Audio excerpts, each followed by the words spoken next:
আমাৰ এই পূজা গুৱাহাটীৰ নিচেই কাষতে আমাৰ বীৰকুছি গাঁৱত অনুষ্ঠিত হয় আৰু এই পূজা কেতিয়াৰ পৰা ইয়াত অনুষ্ঠিত হৈ আহিছে আমি নিজে নাজানো যে আমাৰ পূৰ্বপুৰুষসকলে আমাৰ এই অঞ্চলৰ লগতে গোটেই আমাৰ কামৰূপ অঞ্চলৰ ৰাইজৰ ভালৰ কাৰণে শুভৰ কাৰণে মংগলৰ কাৰণে লগতে কৃষকসকলৰ খেতি বাতি ভাল হোৱাৰ কাৰণে লগতে ৰাইজৰ দুখ দুৰ্গতি বেমাৰ আজাৰ নোহোৱাৰ কাৰণে এই পূজাটো বহু বছৰ আগতে আমি ইতিহাসে ঢুকি নোপোৱা সময়ৰ পৰাই এই পূজা অনুষ্ঠিত হৈ আহিছে আৰু আমাৰ এই পূজাৰ মূল কাৰ্যসূচীটো এনেকুৱা ধৰণৰ যে পূজা হ'ব আমাৰ 7 জুলাই 2026 আৰু আমাৰ পূজাত আমাৰ বিশেষকৈ আমি বহুত মানুহক ইয়াত নিমন্ত্ৰণ কৰিছোঁ আৰু লগতে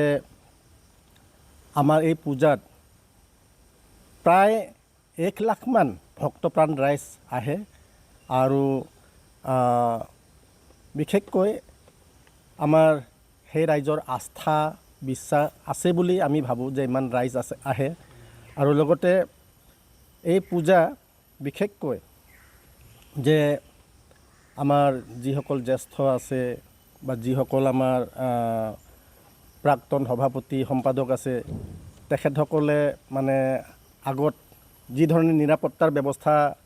বা সুৰক্ষাৰ ব্যৱস্থা এইবিলাক লোৱা হৈছে এইবাৰো আমি নিৰাপত্তা সুৰক্ষা ব্যৱস্থা এইখিনি আমি মানে ব্যৱস্থা কৰিছোঁ আৰু লগতে আমাৰ গুৱাহাটী মেট্ৰপলিটান চিটিৰ আমাৰ পুলিচ কমিছনাৰ তেখেতকো আমি আবেদন কৰিছোঁ নুনমাটি থানাৰ আমাৰ ভাৰপ্ৰাপ্ত আৰক্ষী বিষয়া তেখেতসকলকো আমি অৱগত কৰিছোঁ লগতে আমি আমচাং অভয়াৰণ্যৰ যিজন ৰেঞ্জ অফিচাৰ তেখেতকো এই কথাখিনি অৱগত কৰিছোঁ যাতে আমাক কিছু সংখ্যক ফৰেষ্ট বিভাগৰ পৰাও যাতে তেখেতসকলৰ গাৰ্ড প্ৰদান কৰে আৰু লগতে আমি অৰ্ধসামৰিক বাহিনী যোগান ধৰাৰ কাৰণে আমি পুলিচ কমিছনাৰক আমি জনাইছোঁ প্ৰায় 1 লাখমান ভক্ত আমাৰ ইয়াত সমাগম হয় আহে আৰু এই পূজা আমাৰ ৰাতিপুৱা প্ৰায় 5:30মান বজাৰ পৰাই আৰম্ভ হয় এই মন্দিৰটোৰ মানে উপৰিও আৰু এটা আমাৰ মন্দিৰ আছে য'ত আগতে আমাৰ মানুহবিলাকৰ বিশ্বাস লোকবিশ্বাস যে একেবাৰে ওপৰত আছে গাখীৰ ঢলা জেগা আছে আমাৰ ভগৱানক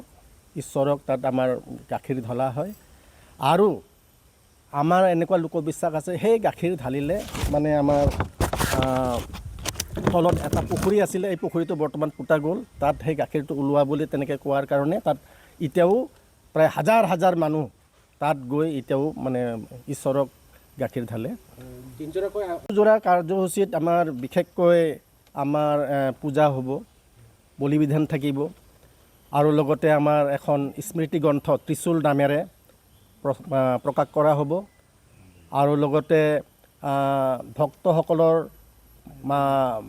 ভক্তসকলৰ কাৰণে আমাৰ ভোগ ইত্যাদি ব্যৱস্থা ইয়াত কৰা হৈছে নাম প্ৰসংগ থাকিব আৰু লগতে আমাৰ এই পূজাত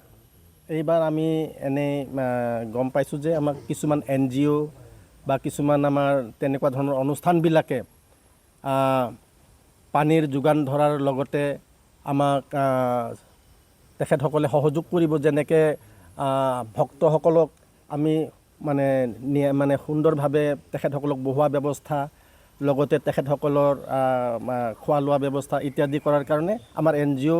যিখিনি আছে তেখেতসকলে সহযোগ কৰিব বুলি আমাক আশ্বাস দিছে সকলো অসমৰ ৰাইজকে তথা আমাৰ কামৰূপ মহানগৰৰ সকলো ৰাইজকে মই অনুৰোধ জনাইছোঁ যে আমাৰ এই প্ৰকৃতিৰ মাজত অৱস্থিত শ্ৰী শ্ৰী বুঢ়াগোহাঁই যিটো মন্দিৰ সেই মন্দিৰটো এবাৰ পৰিদৰ্শন কৰিবলৈ আহক পূজা পাঠ কৰিবলৈ আহক আপোনালোকৰ মংগল হ'ব আৰু লগতে আপোনালোকে আহি যথেষ্ট আনন্দ লাভ কৰিব কাৰণ এনেকুৱা ধৰণৰ পৰিৱেশ এটা প্ৰকৃতিৰ বুকুত এটা যে আমাৰ আস্থা মন্দিৰ এটা যে আছে, এই মন্দিৰ আমাৰ গুৱাহাটীৰ বোধহয় বহুত ঠাইতে এইটো এটা দেখাত বহুত বিৰল। আৰু সেইকাৰণে মই সকলো ভক্তপ্ৰাণ ৰাইজকে অহা 7 জুলাই 2026 তাৰিখে সকলোকে আহিবলৈ অনুৰোধ কৰিছোঁ।